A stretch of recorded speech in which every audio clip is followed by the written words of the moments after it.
Miarabanao amin'ity talata faraika amby roapolo ny volana janoary ity. Ny rapsodiny fahamarinana an'io dia mitondra ny lohahevitra hoe manana ny fanalahidin'ny elo sy ny fahafatesana Jesosy. Ny teny fanokafana dia nalaina tao amin'ny Apokalipsy toko voalohany andininy fahavalo ambin'ny folo izay mivaky toy izao amin'ny anaran'i Jesosy. Dia ilay velona efa maty ary nefa indro velona mandrakizay sady manana ny fanalahidin'ny fahafatesana sy ny fiainatsita. Iray amin'ireo teboka tena manan-danja no resahantsika tamin'ny fianarana teo aloha ny hoe nandresy an'i Satana tao amin'ny elo Jesosy, fa tsy izy teo amin'ny hazo fijaliana akory. Ny lohahevitra manontolo momba ny fanombohana dia dingana iray feno. Noho izany tsy maintsy takatrao hoe oviana ny soratra masina no miresaka na milazalaza ny tena zava-misy tamin'ny fanombohana azy teo amin'ny hazo fijaliana, na ny fizotry ny fisamborana sy ny fahafatesany ary ny fandevenana an'i Kristy. Ny fandreseny teo amin'ny hazo fijaliana dia ny fanoloran'ny tenany ho fankatoavana hatramin'ny fahafatesana izay tsy vitan'i Adama. Hitanao izany ao amin'ny Romana toko 5 andiny 7:10. Tsy nanaiky ny sitrapon'Andriamanitra i Adama, fa nanao izany kosa Jesosy.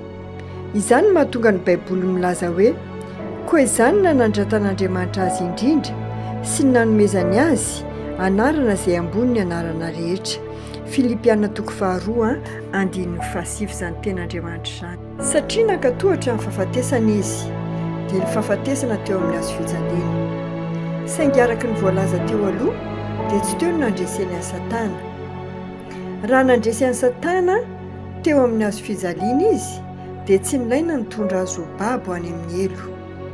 Tany amin'ny elo dia nifanena tamin'i Satana izy ary nandresy azy ary nanangona teo aminy ny fanalahidin'ny elo sy ny fahafatesana. Inona no ambaran'izany aminao momba ny Satana? Tsy manan-kery hamono olona nitsony Satana. Raha tsy izany dia ho novonoina avokoa ny olona rehetra. Nandeha miazy ireo Jesosy ary nanome fahefana antsika hife azy.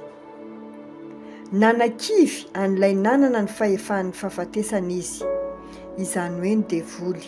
Ozy ny Hebreo toko 2 andiny 4:12-5:10 hoe koa satria miombona nofo aman-drano zaza dia nandray izany koa izy mba handringanany amin'ny alalan'ny fahafatesana izay manana ny fahefan'ny fahafatesana dia ny devoly, ary hanafaka izay rehetra nandany ny fiainan-drehetra tamin'ny fahandevozana no nitahotra ny fahafatesana. Tsy mila matahotra devoly intsony ianao. Raha miseho amin'ny efitranonao izy ka manao hoe ovonoko ianao, esoy ary lazao hoe tsisy dikan'izany. Tsy mila miady hevitra aminy ianao. Fahavalo malemy sy efa resy izy, voninahitra ho an'Andriamanitra. Fantaro fa rehefa maty Jesosy dia maty tao aminy koa ianao, satria tao aminy ianao. Rehefa nandeha tany amin'ny elo izy dia tao aminy ianao. Noho izany rehefa nandresy an'i Satana sy ireo demonia niaizina tao amin'ny elo izy dia tao aminy ianao. Midika izany fa nandresy an'i Satana sy ny mpiara-dia taminy ianao tany amin'ny elo. Zava-misy ankehitriny izany. Aisaorana ny Andriamanitra. Asaiko anao amerina n'izao vavaka izao amin'ny fandresen-dahatra tanteraka.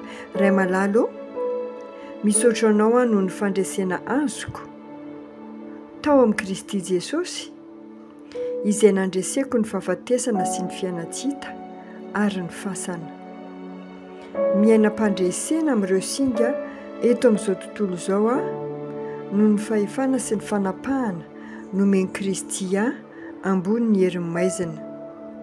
Misaotra anao noho izany zava-misy be voninahitra izany. Amin'ny anaran'i Jesosy, amen. Dia mirary tontolo andro mahafinaritra ho anao tompoko. Tahin'Andriamanitra manokana ianao.